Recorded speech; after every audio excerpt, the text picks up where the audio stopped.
Сыбайлас жемқорлық бұл әлемдегі барлық мемлекеттердің қай-қайсысында қатты алаңдататыны анық. Ол зор әлеуметтік қасірет. Қазақ ел үшін де жемқорлықпен күресу мемлекеттік саясаттың стратегиялық басым бағыты. Мәселен, ашықтық пен айқындық қағидаларын ұстана отырып, мемлекеттік аппаратты трансформациялау, тұтынушыға бағытталған қызмет көрсету, парасаттылық идеологиясына негізделген ауқымды ағарту жұмыстарын жүргізу, тиімді алдын алу және пәрменді қылмыстық құқықтық шараларды қабылдау. Сыбайлас жемқорлыққа қарсы іс-қимыл әрбір азаматтың парызы.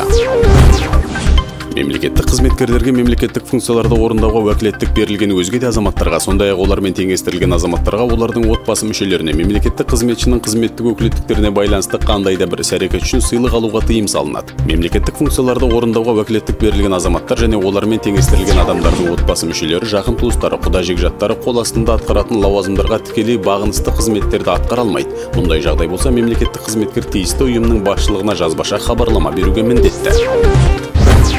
Бизнес пен инвестицияларды сыбайлас жемқорлық қысымынан және әкімшілік кедергілерден қорғауда күн тәртібіндегі негізгі басымдықтардың бірі.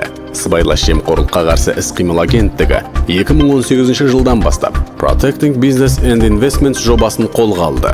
Оның мақсаты бизнес өкілдері мен инвесторларды заңсыз әрекеттерден қорғау және осы саладағы жемқорлықтың жолын кесу. Агенттік кез келген кәсіпкердің мәселесін шешу үшін құқықтық негізде көмек көрсетеді.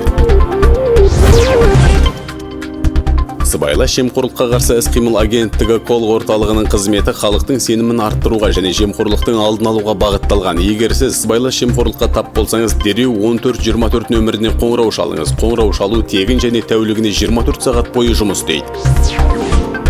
Сыбайлас жемқорлық фактілері туралы хабарлаған азаматтарға ақшалай сыйақы қарастырылған. Қоғамдық белсенділік танытып, жемқорлықпен күресуге үлес қосыңыз.